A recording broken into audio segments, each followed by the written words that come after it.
Shalom Rocha, ça va? Shalom Très bien, avec vous-même. Shabbat ça va, Baruch Hashem. On entend là-bas, tiens, une ambulance, tiens donc. Voilà. Alors, on demande d'éteindre les microphones. Pardon, c'est chez moi, Natania, pardon, j'éteins. Oui. Voilà, bon. Eh bien, puisqu'on se rencontre, eh bien, voilà, nous allons continuer, puisque nous avons passé la semaine dernière à étudier. Oh, très, très bien. Nous avons étudié des questions-réponses, et là, nous allons continuer le texte. Voilà. À Teshuvah et à Shalom. C'est extraordinaire de voir comment la photo et la photocopie du texte est apparue, sans problème, hein, vraiment. Bon. Donc, nous en sommes à Teshuvah et à Shalom, la Teshuvah et la paix. Alors, de quoi s'agit-il? Il s'agit d'un texte, comme son titre l'indique bien, à Teshuvah vers Shalom, c'est-à-dire la Teshuvah et la paix. Et il y avait au temps du Rav Kook, enfin il y a de nos jours aujourd'hui, également des controverses au sein de la société. Voilà. Alors chacun accuse l'autre d'être l'ennemi du peuple, en vérité. Chacun considère que tous les malheurs viennent de l'autre. Et c'est la raison pour laquelle le Rav dit que la Teshuvah implique également la reconnaissance de l'importance de ce que représente l'autre, même si tu n'es pas toujours d'accord avec lui. Alors nous allons donc étudier le texte. C'est un texte relativement simple.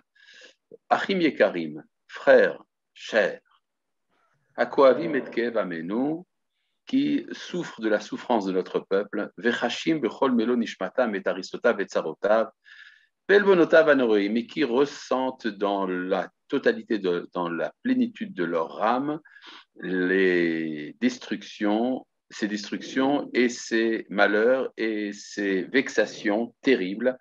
Hayodim Barur, qui savent très bien, chez Shum Refoua, Shum Akala, chez la Matzav Amachit, chez la Klal Kulolotitaren, chez Tavo, qui savent de manière bien claire qu'aucune guérison et aucun allègement de cette situation terrible de la collectivité ne peut venir.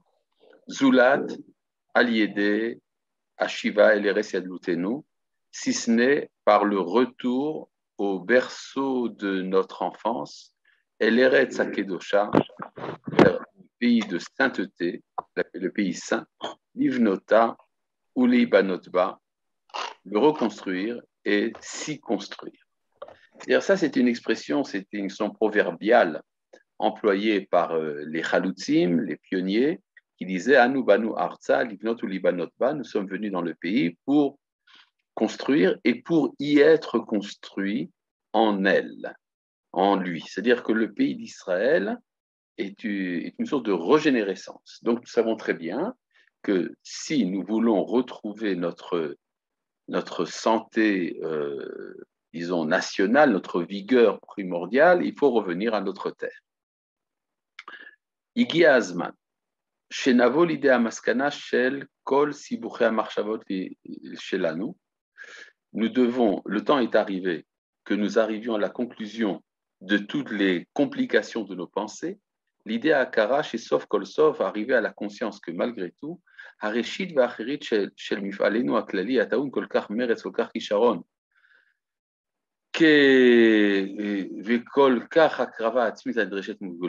comprenions donc le tenant et les aboutissants de notre activité collective qui exige de nous tant d'entrain, tant de capacité et tant d'abnégation de tous. Tous ceux-ci sont liés et attachés avec la grande clé de la délivrance, chez Teshuvah, qui est la Teshuvah. Alors, donc, se dit le Rav, on fait un acte de régénérescence, qui est en soi un acte de Teshuvah, qui est le retour en Eretz Israël. Il faut également comprendre que ce retour en Eretz Israël implique également la Teshuvah dans le sens le plus profond du terme. Omnam, yeshnam devarim rabim shehem merkvim et teshuvah. Mais il y a de nombreuses choses qui entravent la teshuvah. C'est une expression tirée de la halacha. Il y a 4 choses qui empêchent la teshuva. Dit Maïmonide, au nom de Rabbi Yitzhak Alfassi. Et donc, c'est une expression connue. C'est-à-dire, il y a des choses qui entravent la teshuva.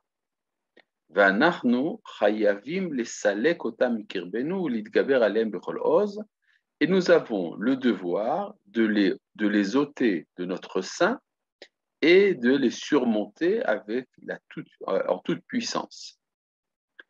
Aval, Adavar Shua Meakev Arashi. Mais l'entrave primordiale, Shu Kolel Bikirbo Bemet et Kol Sharek Aïkouvim, et qui inclut en vérité tous les autres empêchements, Biyichud Mimidata Shel Tshuva Kleilit Shel Kol Israël Echol Miflegotav, et en particulier en ce qui concerne la teshuva collective de tout Israël dans tous ces secteurs, dans toutes ces parties, Beyachas im hakesher im halacha shel tzimchat hageula holechet venovetet etzlenu, en ce qui concerne le lien de la croissance de la Géoula qui vient et qui croît devant nous, ou à Moussag shel tziyur ateshuva, vient de la notion de la représentation de la teshuva. Qu'est-ce que veut dire le Rav Kook? Ça serait en vérité tellement naturel, tellement normal, qu'une fois qu'on revient à notre terre, nous revenions à notre Torah. Et pourquoi ça ne se passe pas? Parce que l'idée de la teshuva est présentée de manière, disons, caricaturale et de manière nocive. Pourquoi? Qu'est-ce que ça veut dire faire teshuva dans la conscience, disons, commune? Vous demandez à quelqu'un, qu'est-ce que c'est faire teshuva? Alors il vous regardera avec un air contrit, il dira, faire teshuva, c'est être triste. Faire teshuva, c'est réduire le champ de son activité. Faire teshuva, c'est finalement devenir malheureux. Alors évidemment, en tant que c'est ça qu'on pense de la teshuva, il est évident que la teshuva ne peut pas passer en acte. C'est ce que dit ici donc le Rav. Je continue puisque je n'ai pas le texte devant moi, je vais le lire dans mon livre. Ah voilà, maintenant j'ai le livre devant moi. Ou Amoussag shel tziyur à teshuva. C'est la manière, c'est le concept selon lequel se représente la teshuva. Amekushar shelo alpi haemet, que l'on lit ce qui est faux, rakim dildul nefesh, uniquement avec un affaiblissement de l'être, de la personne. Imchulsha verifion van manchat chaim, c'est considéré comme lié à la faiblesse et la perte de vie, la dévitalisation et l'abaissement de la vie. Voilà. En fait, on peut vous dire, même des religieux pensent comme ça. Souvent, les religieux vous diront, oui, bien sûr, quand commencent les jours de Teshuvah, c'est alors que je rentre en dépression. Alors, ce que dit le Rav Kook, Atsiurase ou Behemet,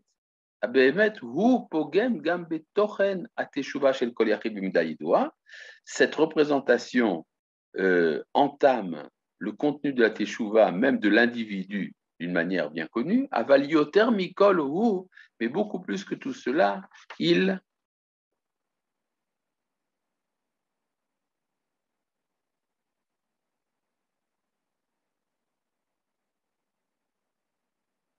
mais hakev et la teshuva aklalit, il entrave la teshuva collective.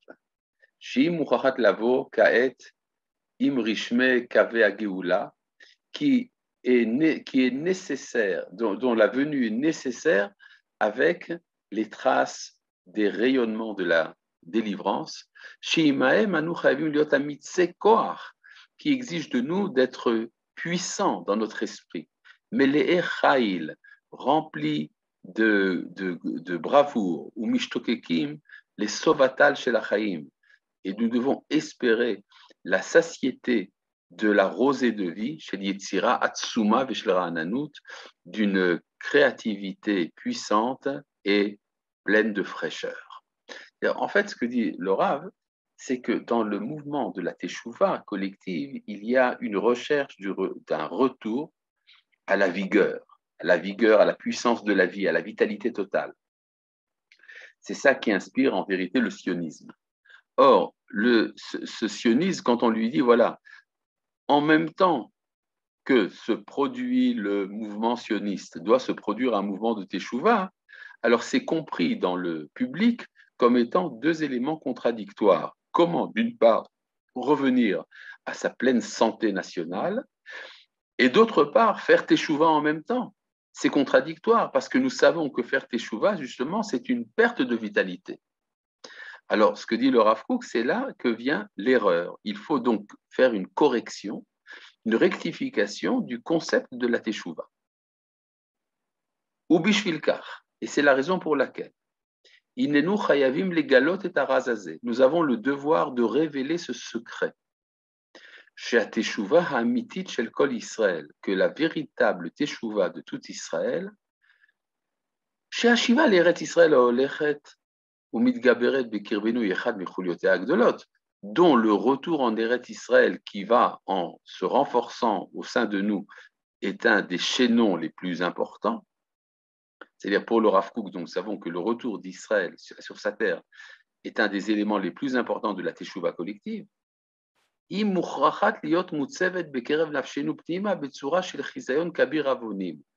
Doit absolument être installé dans le sein de notre conscience sous la forme d'une vision puissante et pleine de force. Amosif lanu otsarot shel izuz vechail, qui augmente en nous des trésors de créativité et de bravoure. La kumbe ruach hamitz, de se lever avec courage, neged kol sotne nafshenu, face à tous ceux qui détestent notre personne.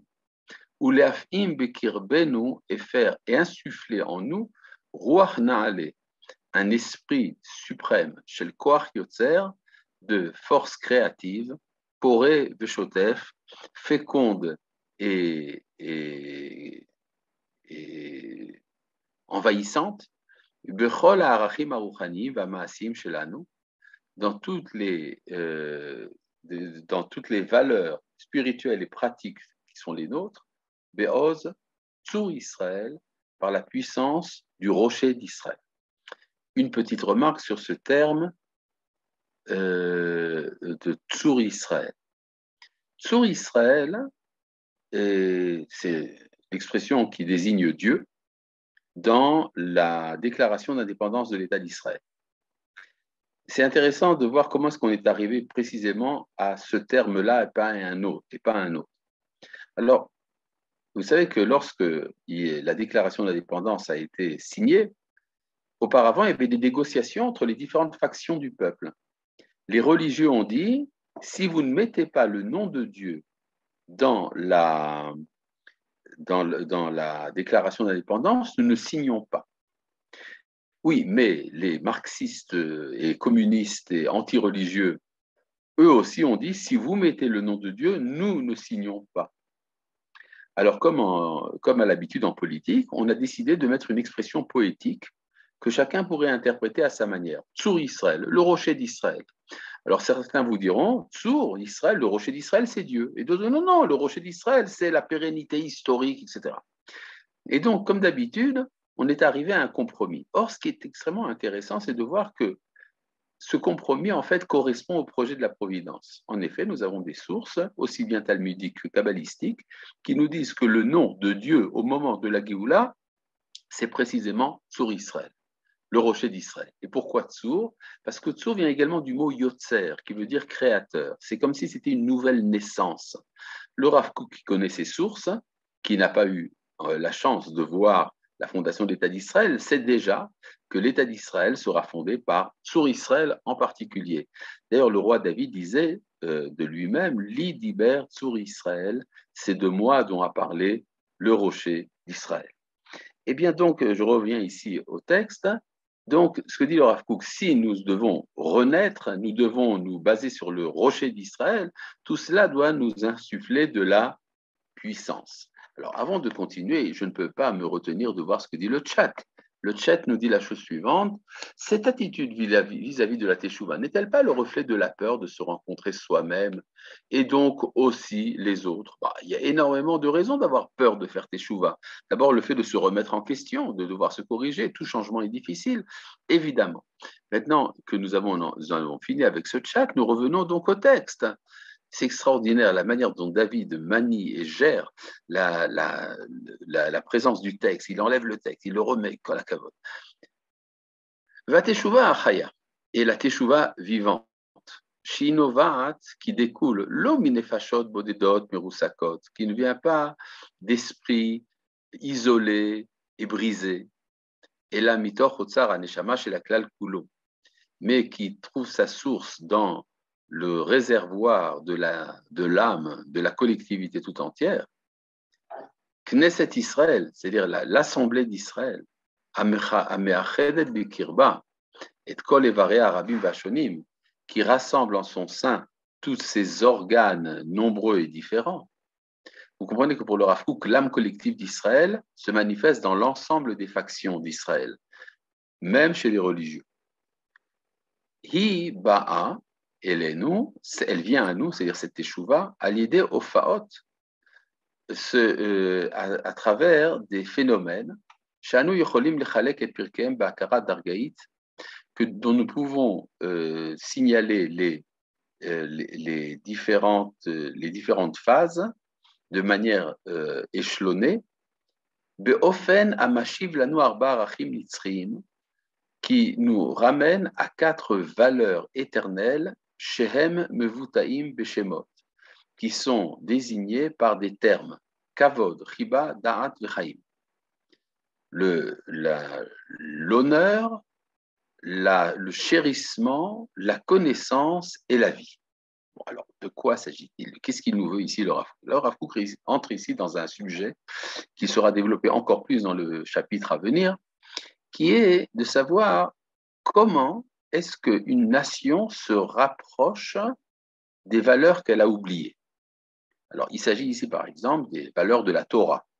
Les valeurs de la Torah sont méprisées, elles sont oubliées, mais il faut y revenir. Mais comment y revenir? Pour le Rav Kook, ça ne se fait pas d'un seul coup, comme par un coup de baguette magique. Brusquement, vous allez voir tout le monde vouloir mettre les téphilines et respecter le Shabbat. Non, non, pas du tout. Ça passe par 4 phases différentes, que le Rav Kook appelle ici Kavod, Chiba, Da'at, V'chaim, respect, chérissement, connaissance et vie. Alors là, il faut expliquer certaines choses. Il y a, dans la société d'Israël, chez les religieux, il y a des initiatives qui sont prises souvent pour faire ce qu'on appelle du Kérouv Levavot, rapprocher les cœurs, ou bien Kérouv Rechokim, rapprocher ceux qui sont loin, etc. Et ça concerne, ce genre de travail se fait à différents niveaux, entre autres d'ailleurs par la politique, des législations, par exemple l'interdiction des transports publics le Shabbat, etc. Mais il y a surtout au niveau, si vous voulez, du dialogue entre les différentes parties de la société, la rencontre entre les religieux et les trilonim, il y a différentes stratégies. Alors, il y a une stratégie qui est bien connue, c'est celle développée par exemple par les Lubavitch, qui est de mettre les téphilines aux gens dans la rue. Ou bien distribuer des bougies de Shabbat avec l'heure d'allumage, etc. Et il y a d'ailleurs également, on distribue parfois des textes dans lesquels on explique que la vie est plus heureuse quand on est religieux, quand on respecte les lois de la pureté familiale, quand on fait le Shabbat, etc. Tout cela est très sympathique. Et effectivement, il y a ce qu'on appelle un rapprochement. Il y a souvent des gens qui ne pratiquaient pas le Shabbat, qui se disent « après tout, pourquoi est-ce qu'on ne ferait pas le Shabbat ?» Ou bien qui ne mangeaient pas kasher et qui disent « après tout, pourquoi ne pas manger kasher? C'est tellement sympathique. » C'est vrai. Mais le problème, c'est que tout cela touche à ce qu'on appelle le chérissement de la tradition. Vous avez vu que dans le Rav Kook, dans le texte que nous avons vu, le deuxième terme employé, c'est chiba. Et il y a, on pourrait dire à la limite, que c'est une vente de folklore. C'est-à-dire, tout homme sur Terre est intéressé également par son folklore local ou son folklore traditionnel. Et quand je fais le kidouche, ça me rappelle ma grand-mère. Et ça, c'est très important pour moi de me rappeler de ma grand-mère. Je sens un lien. Et donc, par chérissement de la tradition, je suis prêt à me rapprocher de l'accomplissement des mitzvot. Le problème, c'est que ça crée deux phénomènes qui vont dans le sens contraire. Tout d'abord, toute personne qui se sent, disons, plus engagée par rapport à la raison que par rapport au sentiment, se dira, ah bon, c'est très bien, la religion, c'est donc pour les âmes sensibles et faibles. Donc ça ne me concerne pas, puisque moi je suis un intellectuel et que je préfère la raison à la mystique.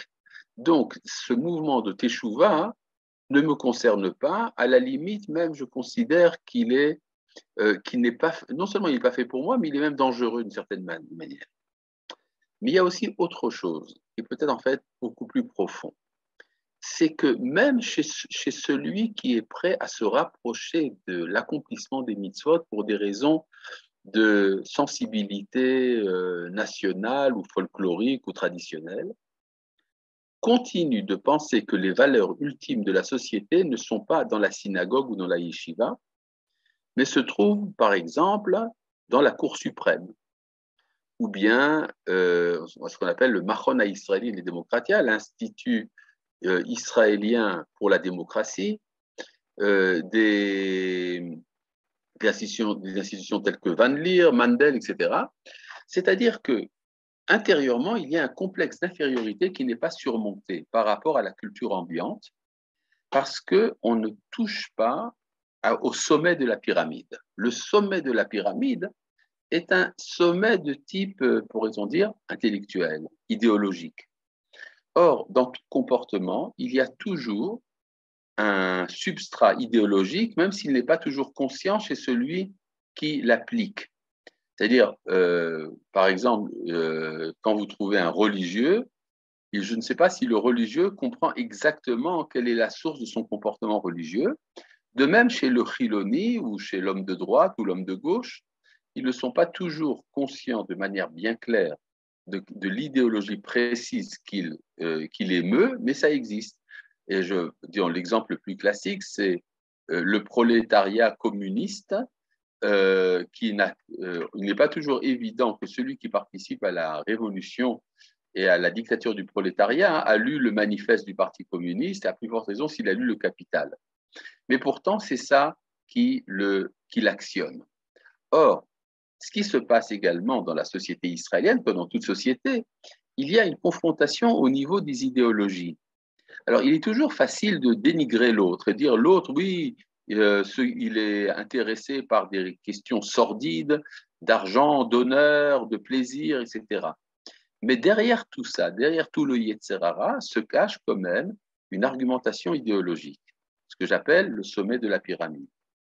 Or, peu a été investi en Israël dans ce domaine-là. C'est-à-dire le domaine qui est justement de donner une justification, de confronter au niveau de ce qu'on appelle le kavod. Le kavod, c'est-à-dire l'honorabilité de la Torah en tant qu'idéologie valable qui a quelque chose à dire et qui n'a pas à avoir honte de quoi que ce soit par rapport à quelque contenu qui est diffusé par la culture ambiante occidentale, pourrait-on dire. Voilà. Donc c'est pour ça que le Rav Kook insiste beaucoup sur cette idée qu'il faut commencer par le kavod. Et ce n'est qu'après le kavod, c'est-à-dire la respectabilité du contenu de la Torah, qu'il y a un sens aux actions de type chérissement de la Torah. Kavod, chiba. Alors oui, vas-y David. Selon vous, Arabe, aujourd'hui, on en est à où par rapport en Israël? On a du kavod par rapport à la Torah? Alors, il y a tout un Oui, travail et à par où faire. ça passe?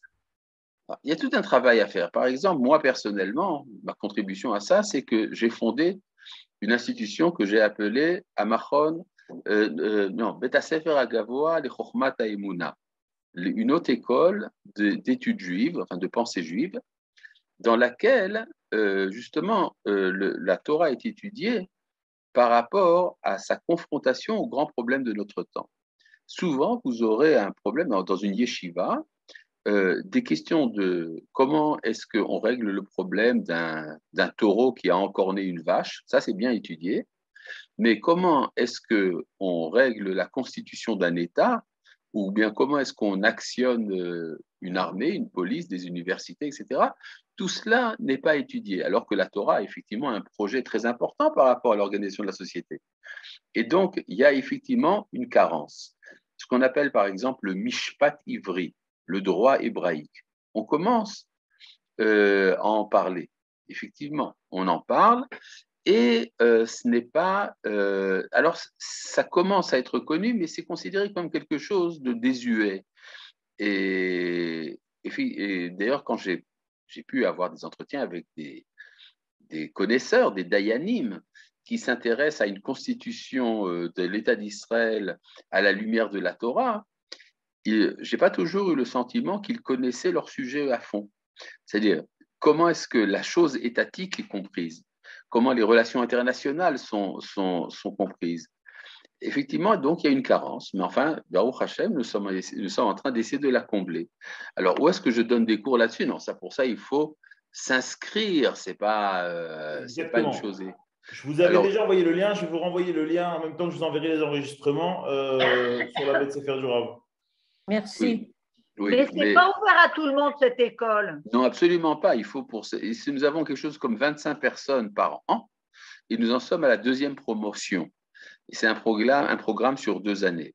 Maintenant, tout cela, en se développant, va devenir également ce qu'on appelle des cours pour le grand public, un peu à la manière du Collège de France. Vous savez qu'en France, l'État finance des conférences pour le grand public données par les meilleurs universitaires, sur les meilleurs spécialistes, sur des sujets de culture générale. Et il n'y a pas de raison que ça ne soit pas fait également chez nous. J'avais commencé ça quand je pouvais gérer à l'époque un lieu à Jérusalem qu'on appelait Bet Shalom Yochai, du nom de mon fils, mais depuis que j'ai dû rendre le local, alors ces activités ont arrêté. Mais nous allons les reprendre, Bezrat Hashem. Et très prochainement, j'ai pour intention, disons, de réouvrir le cours de Moreh Nevuchim que j'ai commencé déjà tous les jeudis, mais qui a dû être interrompu pour la Corona, mais on va les reprendre très bientôt et ça sera destiné au grand public. Nous espérons trouver un local digne de cela au centre-ville. Voilà. Donc, mais ça, c'est un local à Tel Aviv? Non, Tel Aviv, j'ai arrêté. Je ne peux pas tout faire. Vous comprenez, on pourrait à la limite amener tout Tel Aviv à Jérusalem. Vous ne vous rendrez pas compte des embouteillages que ça va créer. C'est terrible. Mais enfin, aujourd'hui, il n'y a rien à Tel Aviv, il n'y a que. Il n'y a rien. Non, vous exagérez. À Tel Aviv, vous avez Rosh Yehudi, et vous avez Hamakom. Tous ces endroits-là sont le Chouk Benogros, sont des endroits très bien développés, etc., avec des conférences. Ne soyez pas injuste envers Tel Aviv, s'il vous plaît. C'était très bien. Ah, voilà. 16 ans ou 17 ans avec le Rav Cherki en hébreu. En hébreu, à Rosh Yehudi. Oui. Effectivement, et j'ai pu tout surmonter, y compris les interventions au milieu des cours et tout le reste. Donc voilà, maintenant, une fois que j'ai fait ma publicité, nous allons donc revenir à vous avez une question dans le chat. Oui, vas-y. Le sommet de la pyramide est-il donc le Sanhédrin ou la Cour suprême ou les deux? Non, le sommet de la pyramide, c'est la respectabilité. Alors, ça peut se traduire de différentes manières. Ça peut être des universités, ça peut être le Sanhédrin ou des yeshivot. C'est-à-dire, si les yeshivot avaient l'envergure nécessaire, elles seraient ce lieu où serait étudiée la Torah de manière sérieuse. D'accord? Donc, ça peut se faire dans différents endroits. Le Sanhédrin, si vous voulez, ne serait qu'une émanation, de ce sommet de la pyramide du point de vue toranique. Et la Cour suprême est également une des émanations. Ce n'est pas le seul endroit. D'accord. Donc, nous pouvons continuer, puisque David, maintenant, va nous mettre le texte. C'est très gentil de sa part. C'est merveilleux. Voilà.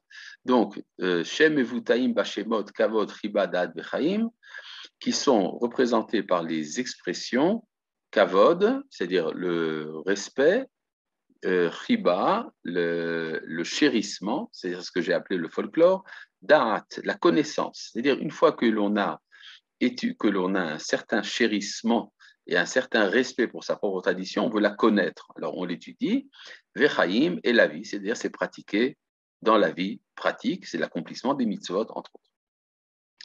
Et donc maintenant, le Rav va rentrer dans le détail de ces 4 éléments. Hakavod mukhrach lashuv elenu. le respect doit revenir à nous. Kvod Aklal, le respect de la collectivité. Kvod Aouma, l'honneur de la nation. Vechol kinyanea mekudashim vanaalim, ainsi que tous ses acquis saints et suprêmes. Beli l'arshot leatzmenu liot nohagim minag shel zilzul gam be'echad mehem, sans que nous nous permettions de mépriser l'un d'entre eux. C'est-à-dire, il y a des traditions, les traditions sont respectables en tant que telles. Achare hakavod mofia. J'ai appris hier un élément intéressant. Vous savez il y avait très longtemps, il y avait une loi dans laquelle on avait décidé de donner des allocations familiales particulières aux soldats de Tzahal.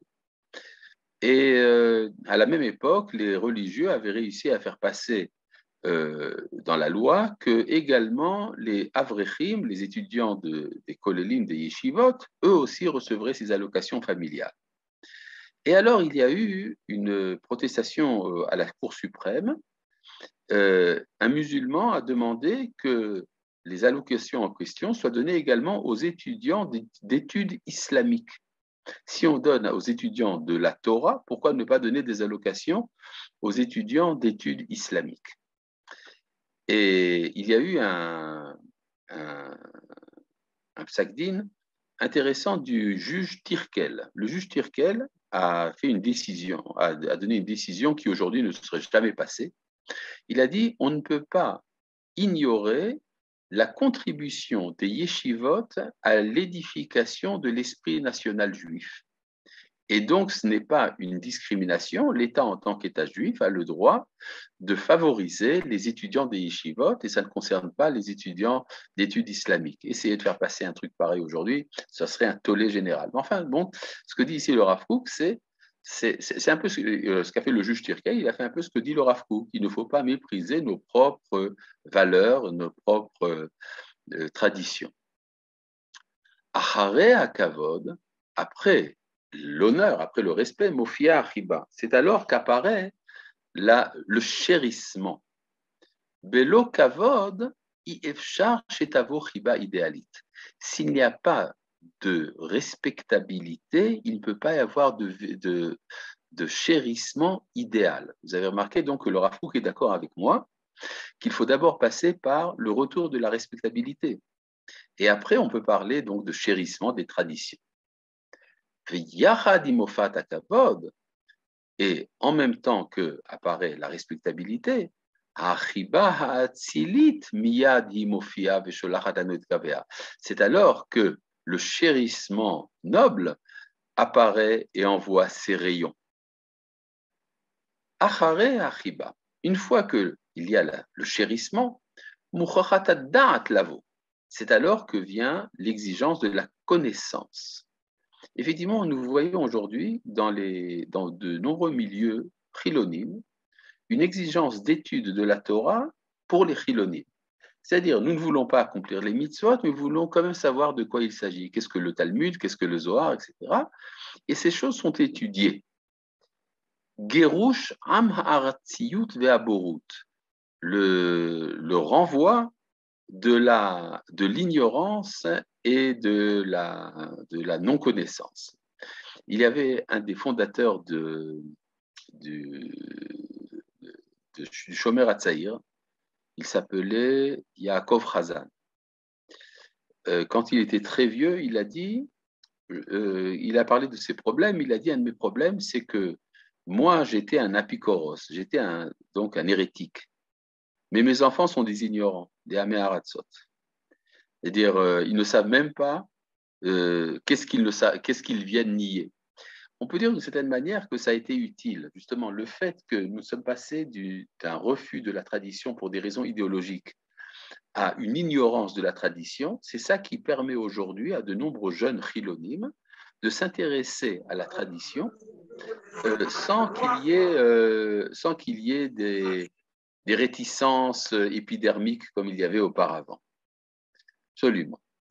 Et donc, nous continuons. Mouchach lavo b'mukdam be'atmada ushkida teura doit arriver bientôt avec application et investissement permanent. V'chol ele ha'arachim. Et une fois que toutes ces valeurs seront appliquées, yaviu lanu eta chaim, ça amènera la vie. Chaye hayahadut ashlemim b'miluam, la vie juive dans sa plénitude et dans sa perfection. Umitor teshuva meshunenet kazot, et sur la base d'une teshuva bien aiguisée de ce genre, muchach ora shalom gamu leofia alenu bezoharo, c'est alors que la lumière de la paix apparaîtra sur nous dans toute sa splendeur. Pourquoi? Parce que le problème, c'est qu'entre les différentes factions du peuple, les différentes idéologies, il y a des affirmations contradictoires. Pourquoi est-ce que les affirmations sont contradictoires? Parce qu'on ne voit pas les choses de haut. On voit à chacun le point précis sur lequel on n'est pas d'accord avec l'autre, au lieu de comprendre que chacune des idéologies et chacune des pensées, en fait, n'est qu'un embranchement d'une même origine. Ce que dit ici le Rav, en lanu shum miflaga, nous n'avons aucune faction, shelo timtsa bikirba yachas nachon lefachot lechad marachim alalu, dans laquelle on ne peut pas trouver une relation convenable à au moins une de ces valeurs. Umitoch hayachas hachai leha echad, et à partir de la relation vivante envers l'un, haishtalshelut hanafshit, l'enchaînement psychologique, kvar hi muchana lifateach, s'apprête à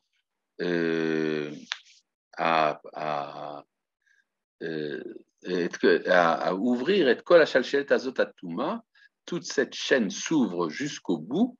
Venishmat Israël hashlema ti muchana basé la shuv letana ki mekedem, c'est alors que l'âme d'Israël dans sa plénitude reviendra à sa puissance antique. Et ce que dit le Rav Kook, à partir du moment où chacun considère une des valeurs auxquelles il est attaché, finalement, ça entraîne la valorisation des autres valeurs. Qu'est-ce que le chérissement? Eh bien, le chérissement, c'est ce qu'on appelle la culture. Il y a souvent, disons, par exemple, dans la chanson israélienne, il y a un retour au piyut, des choses qu'on ne pouvait pas envisager il y a 20 ans. La musique qu'on écoutait, c'était soit de la musique pop ou de la musique classique européenne, ou de la chanson israélienne du temps des chaloutzim, des kibbutzim. Et puis finalement, il y a une transformation au sein de la culture israélienne. On admet la nécessité d'introduire des rapports avec les sources, ce qu'on appelle ha-mekorot. Or, ce qu'on appelle les mekorot, c'est la Torah finalement, d'une manière ou d'une autre. On peut dire qu'une des grandes contributions à ça a été de la part de la grande poétesse Naomi Shemer, par exemple, qui a fait ce travail. Et aujourd'hui, ça devient de plus en plus fort, c'est ce qu'on appelle le chérissement. Ce qui fait que beaucoup, par exemple, veulent faire le Shabbat pour des raisons, disons, de sentimentalité traditionnelle. La suite du texte n'est pas devant moi, mais c'est apparu. Hakshivuna achim ekarim. Écoutez, ô frères chers, vesimu et mafteach hazav hazeh, et mettez cette clé d'or. Maftecha shel hageula ha'amitit hateshuva al levavchem, c'est la clé de la libération véritable, la teshuva sur votre cœur. Ushnat geula v'yishua, et qu'une année de délivrance et de rédemption, Shnat Shalom ve'ahava, une année de paix, ve'ahavat achim, et d'amour fraternel, ne'emana alenu, ne'emana fidèle, alenu tavo, viennent sur nous, bimira biamenu amen, vide de nos jours, amen. C'est un texte qui a été publié donc à l'approche de la fin de l'année, donc dans le mois d'Elul, un peu avant Rosh Hashanah, etc. Voilà. Donc ça, c'était. De quelle année rêve le texte? De quelle année date le texte? Eh bien, pour tout vous dire, je n'en ai aucune idée. Je ne sais pas. C'est terrible. Hein? Quand les sentiments que nous vivons, ma marche. Disons qu'il y a beaucoup de textes du Rav Kook qui ont été importants pour son temps, sont également importants pour nous. Nous avons souvent des communautés de sentiments. Et donc, ce que nous a dit le Rav Kook sur les 4 moments se retrouve dans le texte qui vient juste après, et que David, d'ailleurs, va nous mettre sur l'écran, n'est-ce pas? Pirkei Ha'itkarvut shel Teshuvat Hador. Les différentes phases du rapprochement de la Teshuvah de notre génération. Alors là, puisque vous avez bien compris le texte d'avant, ça va être plus facile. Arba'at aprakim sha'chinur shel Hador shemitrachek mikdushata shel Torah. Les 4 phases que doit passer l'éducation de la génération qui s'est éloignée de la sainteté de la Torah, Tsarich she'itkarev al yadam el mekor hakodesh, qu'il doit traverser pour se rapprocher de la source de sainteté, hem, sont Kvod Adat, Ribat Adat, Akarat Adat, Vekiyum Adat. Alors, je ne sais pas si vous vous rappelez que, Kvod Adat et Ribat Adat, on avait vu ces 2 termes-là, l'honneur donné à la religion, le chérissement de la religion. Et après, il avait écrit Da'at Vechaim, la connaissance et la vie. Alors ici, c'est un peu différent. Akarat Adat, la connaissance. C'est un autre terme pour dire connaissance, mais ça revient au même. Et Kiyum Adat, l'accomplissement de la religion, c'est également ce qu'il a dit Chaim. Et là, c'est dit de manière plus courte, mais disons très concise et précise. Oui. Excusez-moi, mais pourquoi Kvod Adat, pourquoi ce n'est pas Kvod Israël? Parce qu'on a parlé de la terre d'Israël. Il y a beaucoup de choses à faire avant le date. Oui, c'est vrai aussi. Non, ok. Non, mais pourquoi c'est pas date im ein? Parce que il s'agit ici de date sans ein. Ok. Bon. En shum adam mi Israël yachol lesalek et atzmo mikol ma shenoga lichvoda shel dat Israël. Aucun homme d'Israël ne peut se dispenser de tout ce qui concerne l'honneur dû à la religion d'Israël. Même au point où on est enfoncé dans des opinions étrangères et lointaines, mais en tant que fils de cette nation, il a le devoir de lui donner son honneur. Par exemple, vous savez qu'il y a un musée important en Israël, ce qu'on appelle le sanctuaire du livre, où sont exposés les manuscrits de la mer morte. Pourquoi c'est tellement important? C'est considéré comme une valeur nationale. Alpi akarata aklalit, selon sa conscience collective, qu'il est uni à l'honneur de sa religion. Chez Kol Otsar Akavod Shela, Safun Bekirba, et dont tout le trésor d'honorabilité est enfoui et conservé en elle, en son sein. Après que sera rempli le devoir de l'honneur, c'est alors que viendra le moment de développer le sentiment de chérissement de la religion, qui est une chose impossible tant que le respect ne vient pas avant elle. À nouveau, cette idée très importante chez le Rav Kook, la respectabilité est plus importante, est primordiale, plus que le chérissement. Et après que viendront l'honneur et le chérissement, c'est